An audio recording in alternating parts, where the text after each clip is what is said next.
Gracias, Dios nuestro, por este día, por esta linda mañana, mi Dios, que nos permites hoy estar aquí reunidos. Y gracias, Padre, porque, Señor, tú buscas hablarnos, tú nos buscas, mi Dios, para salvarnos, para guiarnos, mi Dios. Y, Padre, sabemos que en ti y en Cristo, Señor, nuestro Dios y Salvador, podemos nosotros encontrar lo que necesitamos.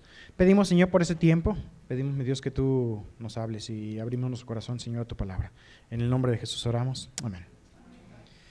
Bueno, les invito hoy a estar preparando el corazón también para la palabra de Dios. Les invito a apagar celulares, ponerlos en vibrador si es necesario, si sabes que necesitas una llamada importante a algo para que no nos distraiga y poder enfocarnos hoy en el mensaje. Es la palabra de Dios la que estamos estudiando y más que lo que un hombre, lo que el pastor, lo que yo pueda venir a hablarles, que sea Dios el que esté llamando a la puerta del corazón con su palabra y con lo que nos quiere decir.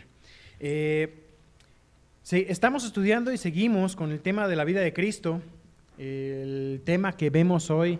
Estamos entrando a la última etapa del segundo año de ministerio del Señor Jesús. Sabemos que el primer año de ministerio es un ministerio de inauguración, es el tiempo donde Jesús empieza a hacer los milagros que lo dan a conocer. Ahí durante ese tiempo comienzan las personas a seguirlo, algunos de los discípulos también empiezan a seguirlo. En el segundo año de ministerio ya tiene conformado su grupo de los 12 y ese es el conocido año de popularidad, donde encontramos más oposición, comienza más gente a seguir al Señor, pero a la par también más personas, los fariseos, empiezan a oponerse a su ministerio y por ello pues Jesús empieza a buscar estar con los discípulos, a buscar tiempo con ellos. Durante este año de popularidad, el Señor estaba muy ocupado, constantemente le buscaban por los milagros y sanidades, por las necesidades de las personas, y era un año que fue cansado, hasta cierto punto. ¿Se acuerdan que vimos un día? Y en un solo día, creo que nos echamos como 5 sermones, de un día de la vida del Señor Jesús, terminando ya de madrugada cuando Jesús calma la tormenta y después llegan a la región de Gadara y ocurre la liberación de los endemoniados y todavía de madrugada lo devuelven. Así que ese era un día de muchos que el Señor tuvo ocupado.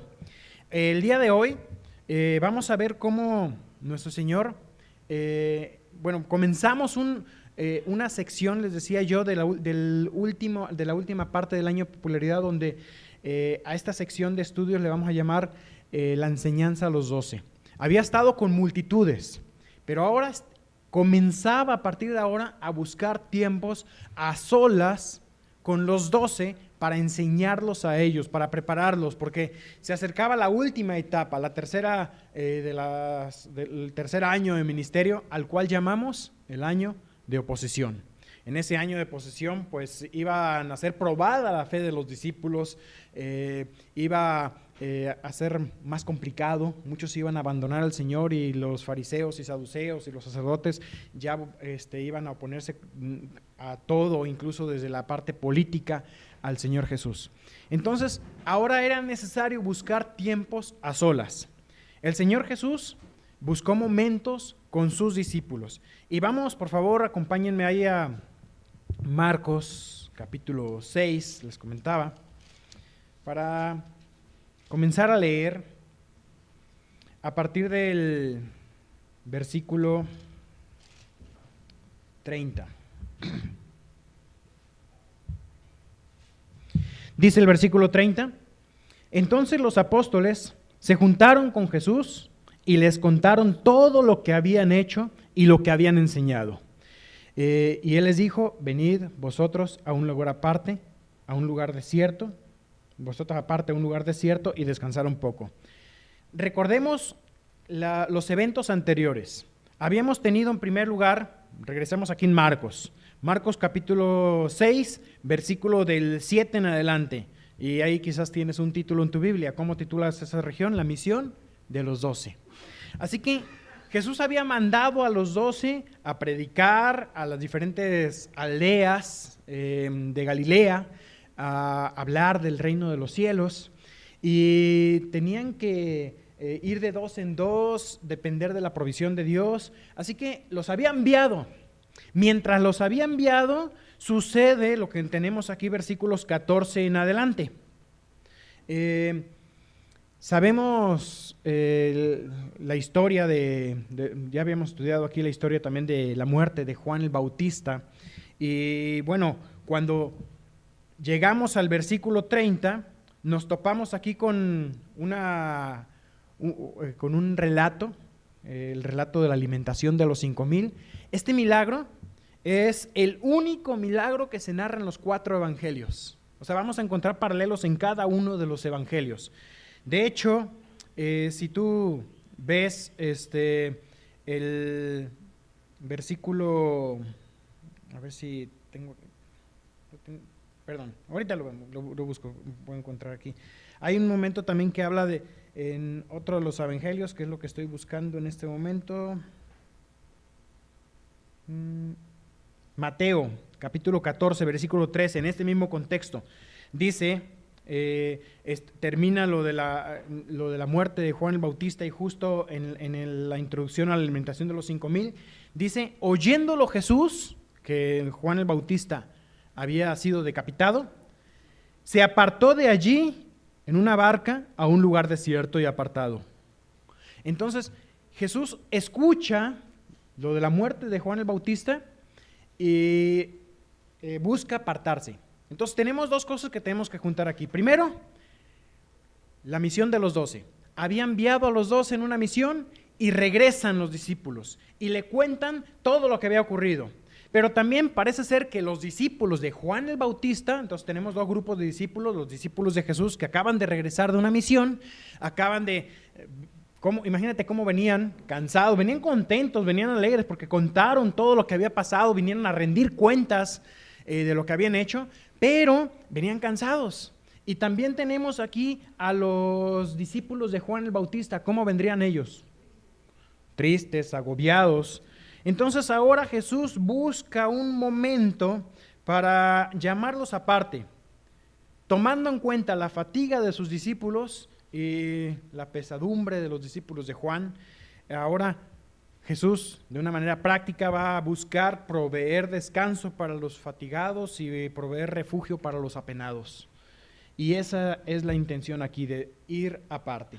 Para entrar un poquito en el contexto de todo esto, hemos estado viendo algunos suplementos o clips arqueológicos.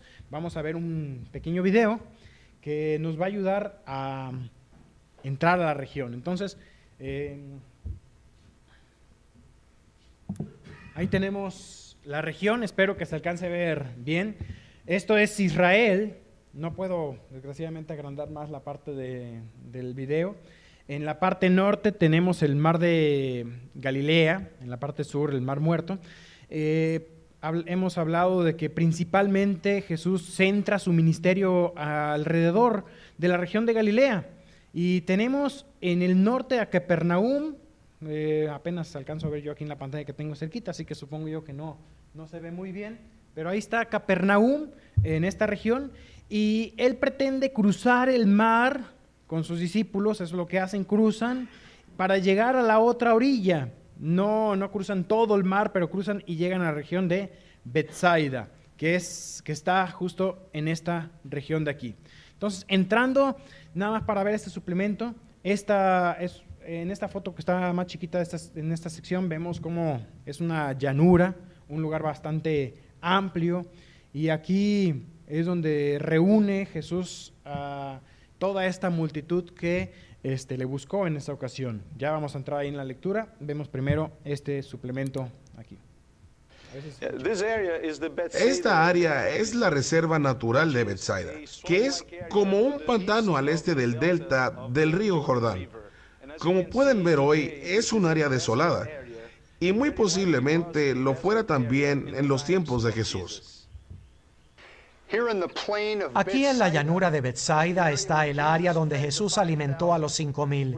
Dijimos que eran 5,000 hombres en el grupo, y si usted suma las mujeres y los niños eran mucho más que eso, quizás tanto como 15,000 personas. Usted puede fácilmente imaginar a Jesús bajando de su bote en algún lugar por aquí del mar de Galilea y entrando a esta área donde toda su gente se había reunido esperando que continuara enseñándoles y sanando a los enfermos. A medida que se acercaba, tenía compasión de ellos. Y luego en la tarde, cuando era la hora de la comida, la gente no tenía nada que comer. Entonces Jesús multiplicó milagrosamente 5,000 panecillos y 2 peces para alimentar a toda esa multitud. Esta es el área donde sucedió. Y usted puede ver que hay suficiente lugar aquí para que miles de personas se reúnan y se sienten comiendo y escuchando a Jesús. Este es el único milagro registrado en los 4 evangelios. Esto sucedió inmediatamente después que Juan el Bautista fuera asesinado. Y Jesús, cuando se dirigía a las multitudes que lo seguían, les llama ovejas sin pastor. Lo que deducimos de esto es que aquellos eran probablemente seguidores de Juan el Bautista que estaban heridos y buscaban ayuda en Jesús. Jesús no solo satisfizo sus necesidades físicas, también suplió sus necesidades espirituales. Él quiere darnos hoy más que comida, quiere hacer más que suplir nuestras necesidades físicas. También quiere satisfacer nuestras necesidades a un nivel superior, nuestras necesidades espirituales y nuestra necesidad de un Salvador. En realidad, un aspecto muy relevante en cuanto a la alimentación de los 5,000 es que sucedió durante la Pascua, según el Evangelio de Juan. Y sabemos que esa fiesta celebra los 11 panes. Se llama también la fiesta de los 11 panes. Una expectativa mesiánica de aquellos tiempos era que Dios, así como hizo con Moisés cuando guió a los israelitas por el desierto y los alimentó con pan del cielo, alimentaría a esta gente con pan celestial cuando viniera el Mesías. Así que Jesús, con este milagro, hizo una fuerte declaración mesiánica.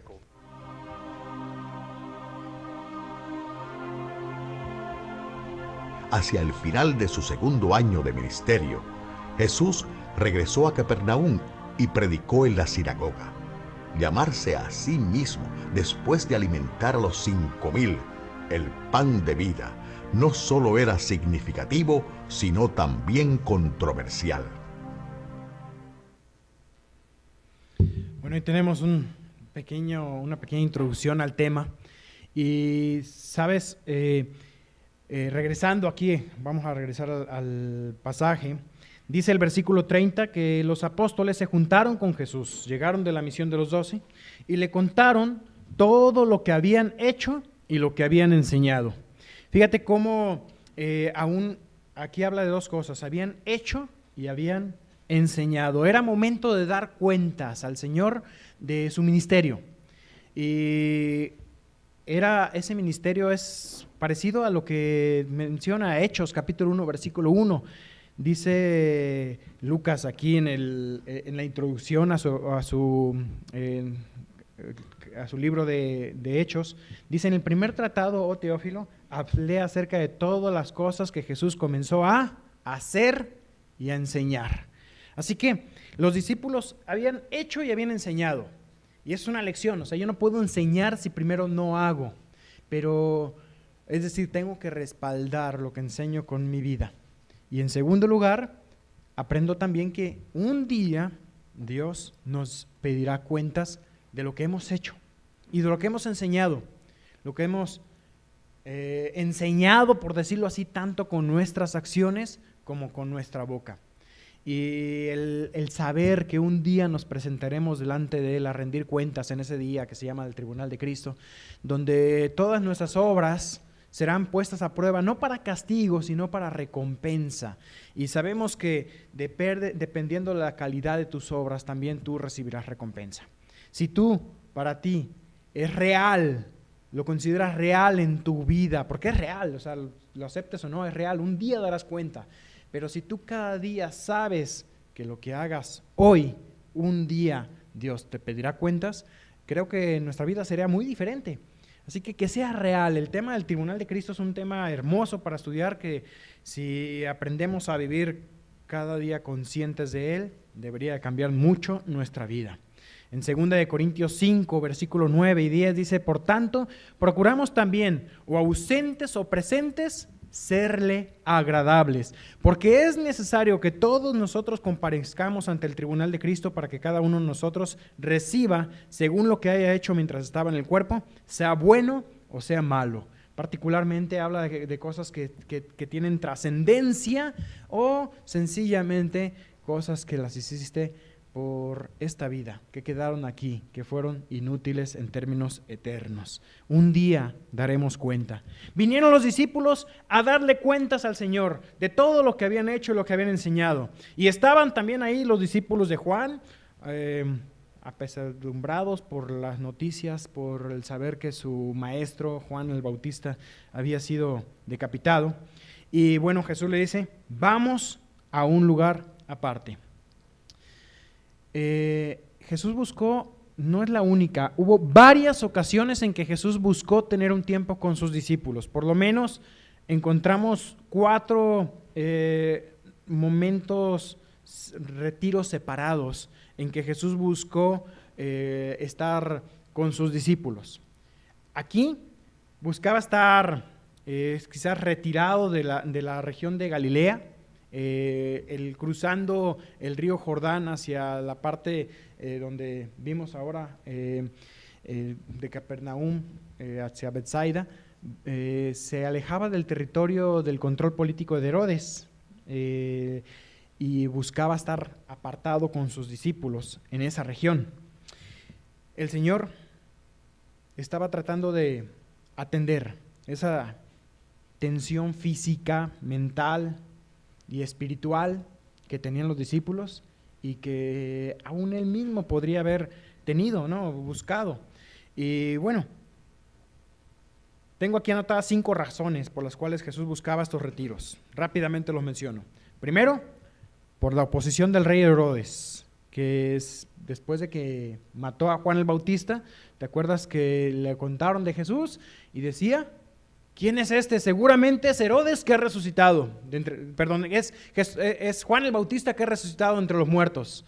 Entonces, ya tenía ahí un enemigo, Jesús, que era Herodes mismo. Segundo, buscó retirarse en esta y en otras ocasiones por el fanatismo de muchos judíos que estaban siguiendo a Jesús con el afán de convertir a Jesús en su rey político, que lo liberara de Roma. Entonces ahí tenemos la segunda razón. Tercera razón. Si tú ves el relato en Juan, lo vamos a ver enseguida, Juan es capítulo 6, Juan 7:1, o sea, bien terminando todo este relato de la alimentación de los 5,000 y el discurso que sigue de esta alimentación, dice Juan 7:1, después de estas cosas, andaba Jesús en Galilea, pues no quería andar en Judea, porque los judíos procuraban matarlo. Entonces, tercera razón, por la hostilidad que había de los líderes religiosos del pueblo judío. Oposición de Herodes, el fanatismo de los judíos que querían hacerle rey, hostilidad de los fariseos y saduceos. Cuarta razón, necesitaba descansar.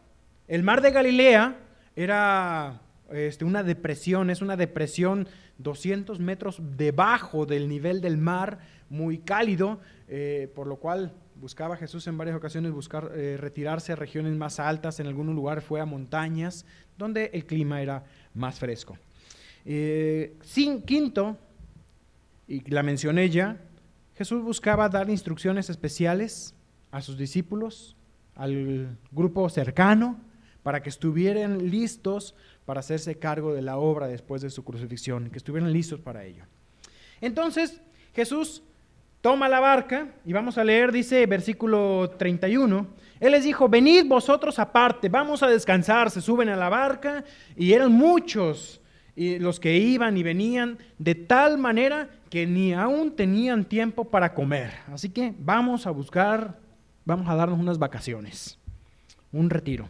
Versículo 32, y se fueron solos en la barca a un lugar desierto. Pero muchos los vieron ir y le reconocieron, y muchos fueron allá a pie desde las ciudades y llegaron antes que ellos y se juntaron a él. Entonces, mientras Jesús iba en la barca, la gente evidentemente tuvo que apurarse, darse prisa, correr para llegar incluso antes que Jesús descendiera en la otra orilla del mar. Y dice versículo 34, y salió Jesús y vio una gran multitud. ¿Qué quería Jesús? Descansar. Los discípulos ya se habían imaginado la playa, quizás ahí las sombrillas, la piña colada, las vacaciones. Y cuando llegaron a la orilla, la sorpresa fue una gran multitud en la orilla. No me imagino el corazón de los discípulos que habían sentido en ese momento. Les echaron a perder las vacaciones. Jesús, dice el versículo 34, salió Jesús de la barca y vio una gran multitud y tuvo compasión de ellos, porque eran como ovejas que no tenían pastor. Así que imagínate tú la situación, o sea, las multitudes habían buscado a Jesús día y noche, no lo dejaban ni dormir ni comer. Y ahora en las vacaciones ya lo habían esperado ahí. Desde las ciudades habían ido. Cerca, un poco más cerca de la región de Gadara, donde había ocurrido todo lo de los cerdos y demás, no hasta allá, pero es ya una región fuera de la influencia de Herodes y de los mismos judíos. ¿Y cómo se encontraban estas personas? Hambrientas, como unas ovejas que no tenían pastor. Imagínate una oveja sin pastor. En una ocasión Carlos predicó de las ovejas y nos enseñó una oveja que se había perdido. No sé si recuerdan. ¿Cuánto tiempo había estado perdida esa oveja? Meses. Eran un par de meses. ¿Y cómo se veía la oveja? Era una bola de cabello. Y no sé si ustedes tienen gatos o perros peludos. La gata de aquí de la iglesia estaba bien peluda. Luego se revuelca por allá y cómo regresa, toda llena de ramas clavadas en el pelo. Así que imagínate, la oveja era algo así parecido, todo llena de huizapoles y palos y todo. El cabello, uno dice, trasquilan a las ovejas, pobrecitas ovejas que las trasquilan. No, al contrario, si no la trasquilan a la oveja, llega a su cabello a pesar, me acuerdo que eran casi como más de 50 kilos pesaba la pura lana de esa oveja. Así que imagínate el peso, toda la carga de su cabello, la tierra, todo lo que se había pegado ahí. Esa era una oveja sin pastor, así que estaba sin trasquilar. Estaba una oveja sin pastor. La oveja es un animal que necesita ser guiado. Hay muchos animales que pueden vivir en vida silvestre sin problemas. Los gatos, uno no tiene problema con el gato porque uno se va de vacaciones, regresan y encuentran qué comer. A lo mejor los perritos son más delicados para eso, pero podrían sobrevivir. La oveja no. La oveja puede estar a unos cuantos cientos de metros de pastos verdes y estar muriendo de hambre sin dirigirse a esos pastos para comer. Necesita guía para alimentarse. En Mateo, la misma narración que estamos hablando aquí de la alimentación de los 5,000, Mateo capítulo 14, dice, saliendo Jesús, vio una gran multitud y tuvo compasión de ellos y sanó a los que de ellos estaban enfermos. Agrega ese punto también de haber sanado enfermos. Una oveja sin pastor, entonces agregamos, habría estado hambrienta, con carga de su cabello sin trasquilar, habría estado enferma por no tener el pastor que cuida de ella. Seguramente heridas, las ovejas pueden caer en el camino, lastimarse. ¿Y qué hace el pastor? Venda a la oveja herida y necesitando un guía. Esas ovejas necesitaban un guía. Así las vio Jesús. Es a veces difícil ver a las multitudes así, ¿no? Yo creo que a todos nos ha pasado que cuando estamos cansados, ¿qué es lo que menos quieres? Gente, ¿no? Piensas en vacaciones y quieres tú estar tranquilo, que nadie moleste. Pero cuando de pronto pasa que estás cansado y viene alguien de tu familia con una necesidad, oye, necesito ayuda con esto. Y uno lo que tiene ganas es de mandarlos por un tubo, mandarlos a volar y que me dejen en paz. Jesús no fue así. Él tuvo misericordia, sanó, atendió y les enseñó muchas cosas, dice aquí en nuestra lectura. Dice versículo 34, los vio como ovejas que no tenían pastor y comenzó a enseñarles muchas cosas. Entonces comienza aquí Jesús, como había sido antes, quizás en otras ocasiones desde una barca lo había hecho, quizás aquí aprovechando algún púlpito natural, algún lugar alto, comenzó a dar lecciones. No tenemos descripción de lo que Jesús habló en esta ocasión. Posiblemente en algunas ocasiones vemos que Jesús repitió mensajes, posiblemente les enseñó algo nuevo, no sabemos qué fue lo que enseñó, pero tomó tiempo en atenderles y fue evidentemente un buen tiempo, de modo que disfrutaban los discípulos ese momento, ¿no? Versículo 35 dice, cuando ya era muy avanzada la hora, sus discípulos se acercaron a él diciendo, el lugar es desierto y la hora muy avanzada. Mira a la gente pensemos en la gente que siguió al Señor Jesús, a esta multitud. ¿Por qué siguieron a Jesús? Algunos estaban enfermos, pero no todos. ¿Por qué siguieron a Jesús? Querían escucharlo. Tenían ganas de estar ahí. Al punto que tuvieron que ir caminando por algunas horas o correr para encontrarse con Jesús incluso antes de que llegara. Ojalá los cristianos fueran así. Que llegaran antes de que el culto comenzara. Que tuvieran ganas de estar aquí. Cuando disfrutas de la palabra de Dios, el tiempo pasa volando. Yo les he comentado, recuerdo cuando de joven iba a la iglesia, no era cristiano yo, así que nos mandaban, fui a un colegio católico y obligados a misa, porque el lunes te preguntaban de qué trató el sermón en la misa, y me acuerdo que entre nosotros, no, ¿a qué horas va a dar el cura tal o el cura tal? No, pues el de las, fulanito es el de las 11, no, ese ya lo conocemos, es bien larguero, y sabíamos cuál era el cura que daba la misa en 25 minutos, y ahí estábamos. Era ir al más cortito, porque 45 minutos nos parecía largo. Cuando me convertí a Cristo, me invitan a la iglesia, ¿y cuánto dura? 2 horas. ¿Cómo? O sea, ¿quién va a ir a la iglesia de estar 2 horas sentados escuchando? Pero sabes, cuando empiezas tú a disfrutar de la palabra de Dios, el tiempo vuela, lo disfrutas, quieres estar aquí.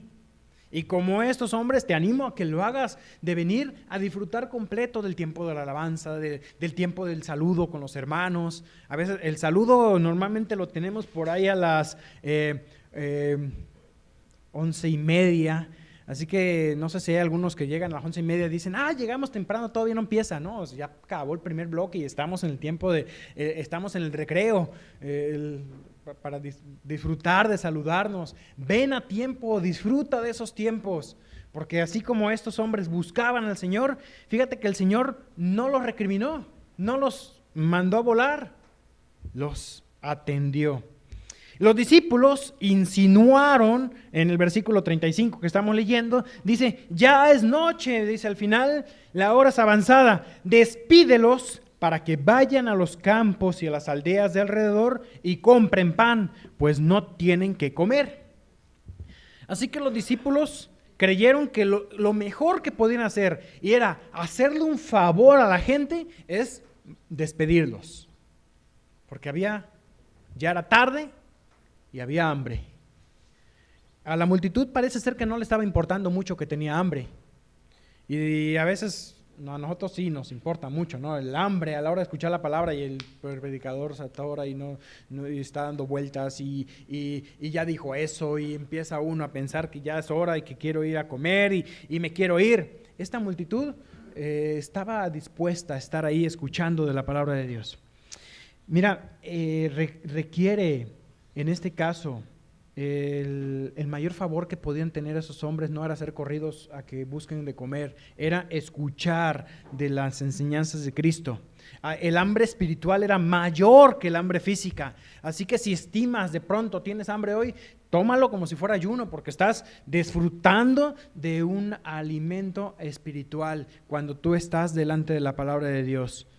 Es más grande la necesidad de mi espíritu que la necesidad de mi cuerpo. Y eso es el verdadero ayuno, por decirlo de alguna manera.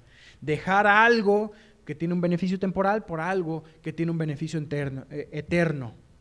Entonces, ¿qué querían ellos? Estaban dispuestos. Una voluntad dispuesta hace que el tiempo con la palabra se haga corto.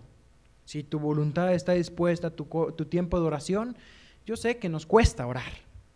No es natural, o sea, yo no soy el ejemplo de oración que diga, voy a pasar, ahorita vengo, voy a orar y regreso media hora después. O sea, orar a veces, bueno, vamos a orar. No, yo creo que a todos nos ha pasado y tengo que pasar más tiempo orando y ya estamos orando y ya una oración profunda, mucho tiempo y no, seguramente que ya oré un buen rato y volteas y llevas 30 segundos. Y ya se te hizo largo.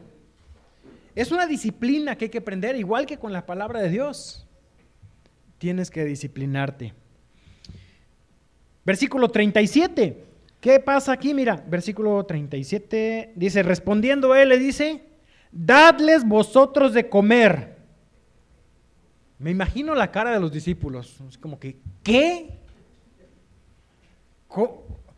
¿De dónde vamos a darle de comer? Dicen, que vayamos y compremos pan por 200 denarios y les demos de comer.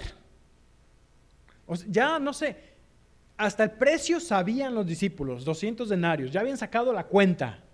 Quizás alguno de los discípulos ahí como Mateo, que era bueno para las matemáticas, era cobrador de impuestos, o Judas, que era el tesorero, ya habría tenido la cuenta de cuánto se iba a ocupar. Por cierto, no se nombran nombres aquí en Marcos. Vamos, acompáñenme, si quieren guarden su lugar en Marcos y acompáñenme, encuentro aquí a Juan, a ver si regresamos ahorita a Marcos enseguida. Vamos a ver Juan 6. Les decía, es enriquecedor ver los diferentes relatos. Recordemos que Juan estuvo presente, es uno de los 12, así que él añade algunos datos adicionales al relato de la alimentación de los 5,000, en particular nombres. Juan 6, el siguiente sermón, continuando esto, lo vamos a tomar ahí en Juan 6, porque aquí está todo el discurso que resulta de esta alimentación. Dice, versículo, desde el 1, después de esto Jesús fue al otro lado, al mar de Galilea, el de Tiberias, y le seguía una gran multitud, porque veían las señales que hacían los enfermos. Entonces subió Jesús a un monte y se sentó allí con sus discípulos. Y estaba cerca la Pascua, la fiesta de los judíos. Cuando alzó Jesús los ojos y vio que habían venido una gran multitud, dijo a Felipe, ¿de dónde compraremos pan para que coman estos? Y ahí tenemos otra vez la reacción, quizás la cara de Felipe fue de lo mismo de ¿qué? Pero esto decía para probarle, porque él sabía lo que había de hacer. Entonces muchas veces Jesús hace cosas en nuestra vida para probarnos, y puede ser que la prueba sea justo a través de personas. Aquí hay una gran multitud y es una prueba dura. Y a veces nosotros nos quejamos porque llega una persona a darnos lata cuando quiero descansar. Quiero mi espacio. Quiero estar yo solo. Entonces tenemos aquí a Felipe, quizás el que representaría, el que buscaba ese espacio de estar solo. Y dice Felipe le respondió, 200 denarios de pan no bastarían para que cada uno de ellos tomase un poco. Vamos a seguir el relato y regresamos ahorita y continuamos en el Evangelio de Marcos. Dice versículo 8, uno de sus discípulos, Andrés tiene otra característica interesante. Andrés es un hombre de los discípulos es el discípulo que trae personas a Jesús. Y en este caso, Andrés, hermano de Simón Pedro, le dijo, Andrés trajo una persona a Jesús, aquí está un muchacho que tiene 5 panes de cebada y 2 pececillos, mas ¿qué es esto para tantos? Así que Andrés encontró al muchacho de las tortas. Y no sé cuál era la actitud del muchacho, así como que ya me encontraron con las tortas, pero yo creo que había una buena disposición en él de traer este alimento a los pies del Señor. Quisiera aclarar algo en cuanto a esta lectura de la alimentación de los 5,000. Hoy muchos buscan explicaciones racionales para los milagros del Señor Jesús. Por ejemplo, la muerte y resurrección de Cristo, llegan a decir que fue un estado cataléptico, que se desmayó, y buscan explicar a través de algo lógico que no ocurrió ningún milagro. Hay quienes explican la alimentación de los 5,000, la explicación racional, diciendo que el milagro real de la multiplicación de los panes no fue un milagro de que que surgieran más panes y más peces, sino que fue más bien un milagro que ocurrió en el corazón de la gente. De modo que cuando el muchachito sacó sus tortas, la gente vio lo que había hecho, entonces ahí ocurre el milagro en el corazón de la gente y cada quien sacó el itacate que tenía escondido y de ahí sobró tanta comida. No porque Jesús haya dividido el pan, sino porque la gente sacó lo que tenía escondido. Eso no es lo que la Biblia enseña. La Biblia enseña un milagro real. Jesús multiplicó el pan y los peces. El hecho de solamente buscar el milagro en el corazón como la aplicación puede tener algo de loable, pero no tiene bases. No radica en el poder de Jesús, que es el que puede transformar el corazón. Y es Jesús el que hizo este milagro, no solamente en el corazón de la gente, sino un milagro real de multiplicar el pan. ¿Ok? Nada más explico esa sección con esa explicación, valga la redundancia, que no estamos de acuerdo con ella. Bien, vamos a regresar a Marcos 6.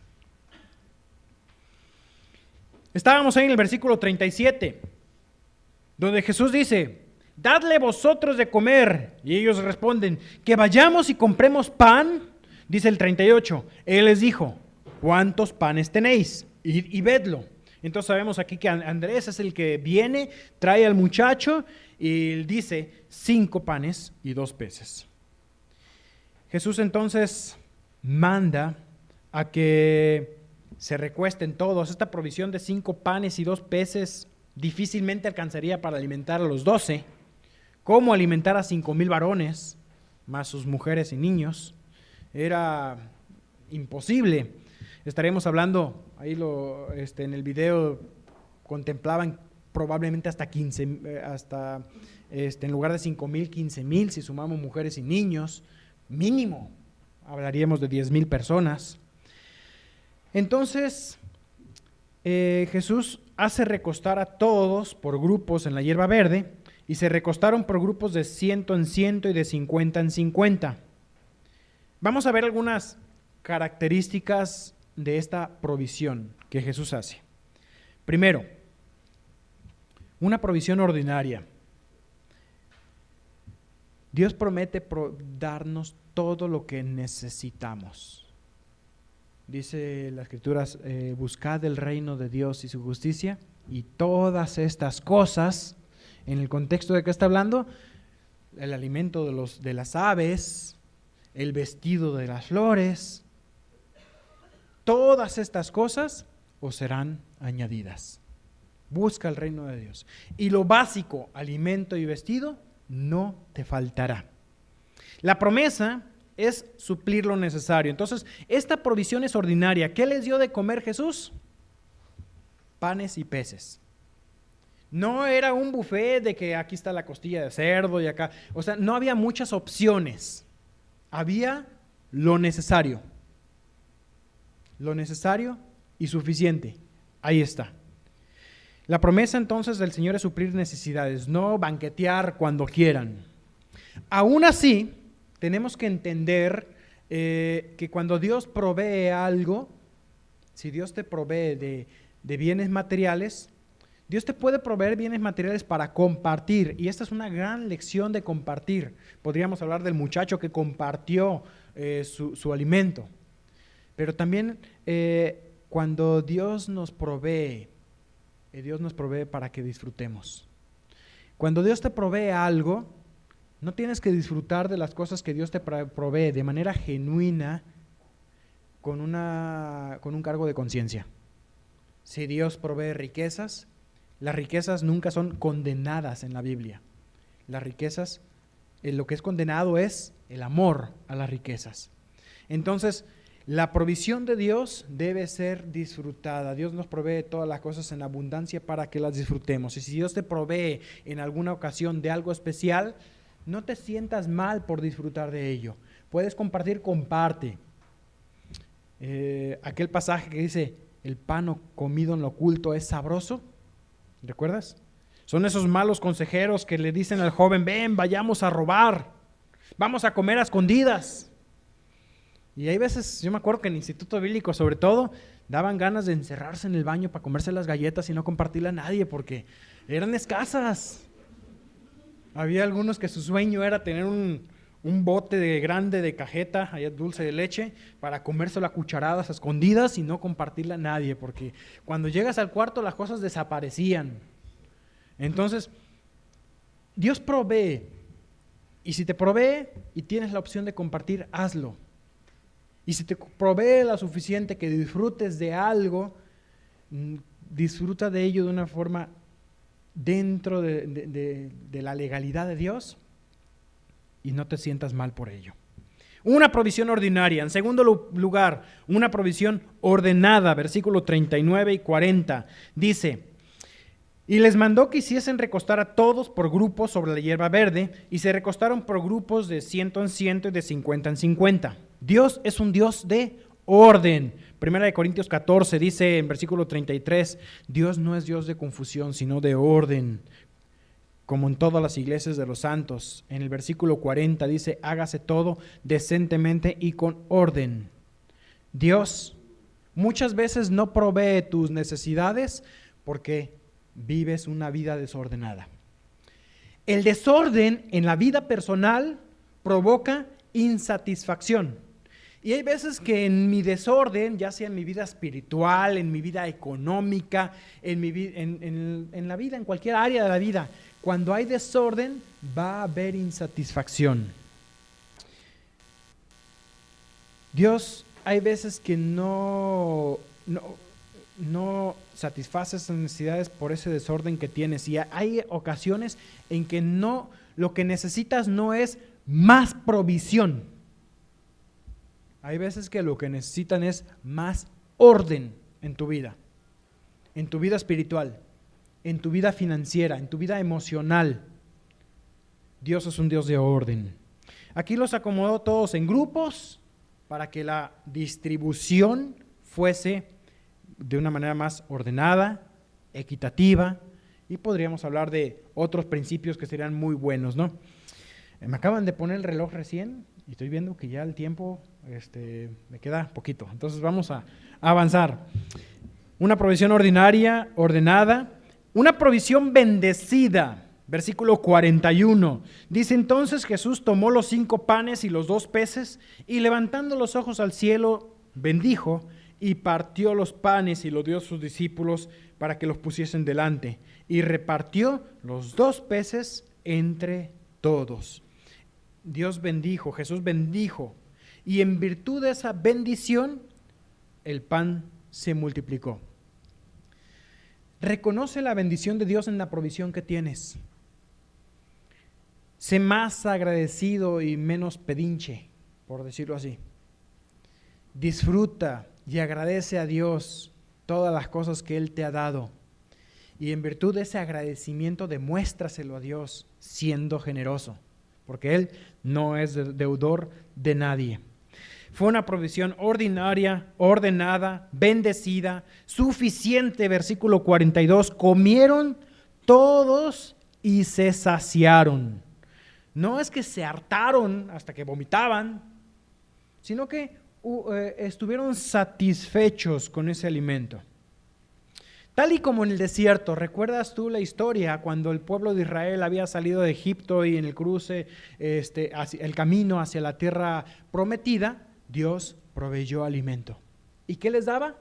El maná, el pan que descendió del cielo, tema del siguiente 2 sermones más, porque todavía nos falta cuando Jesús anda sobre el mar, pero cuando ahí en el siguiente tema resultante de esto es Jesús el pan de vida.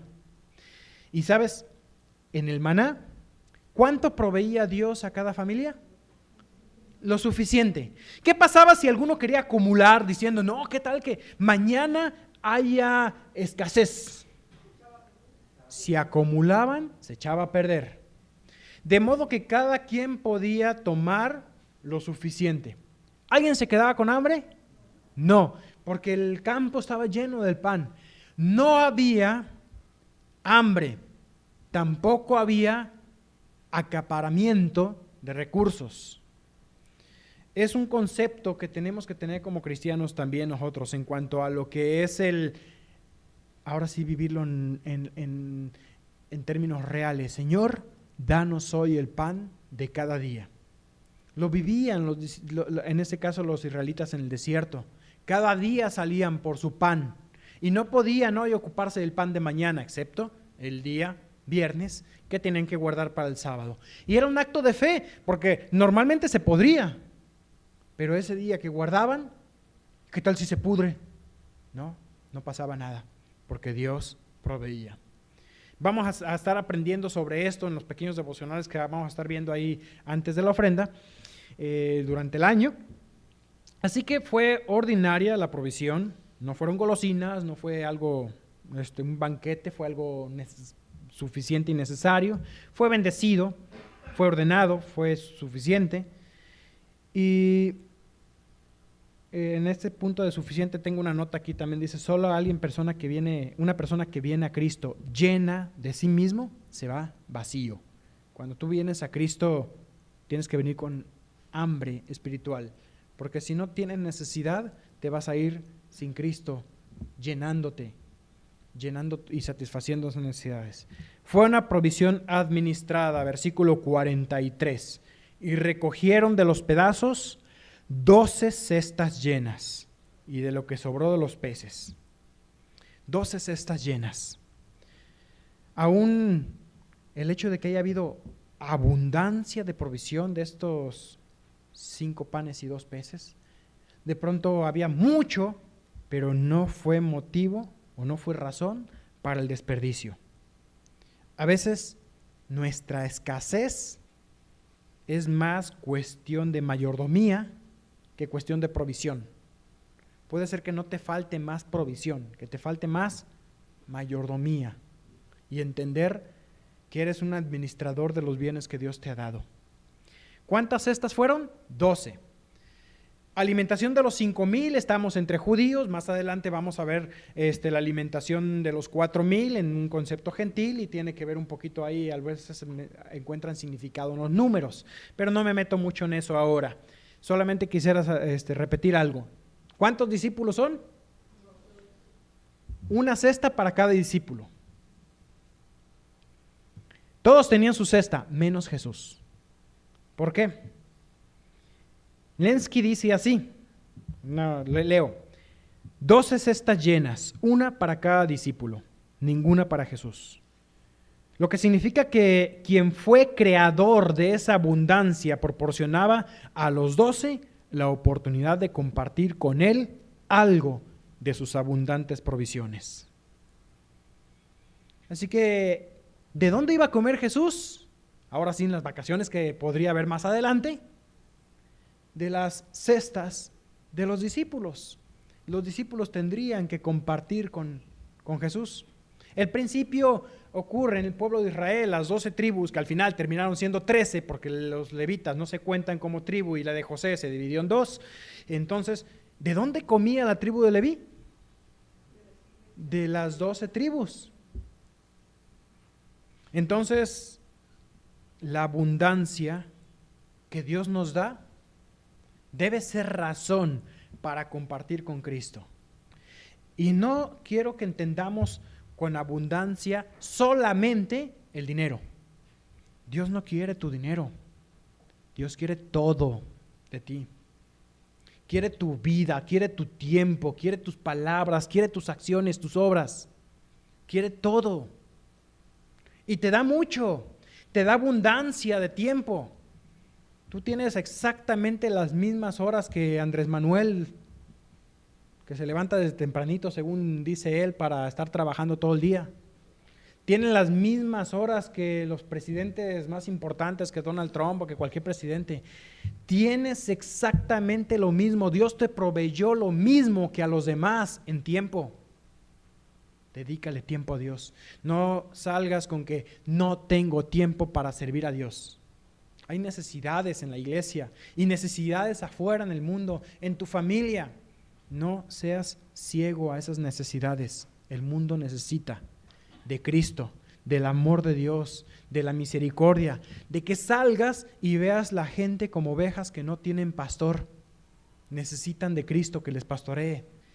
Da tu tiempo, das tu palabra. Tienes la misma boca que cualquier persona y puede hablar. Hay folletos para que les lleves el plan de salvación. Tenemos Biblias para que tú repartes y para que los animes a estudiar. Tienes recursos. Así que no se trata solamente de la abundancia en el tema de el dinero.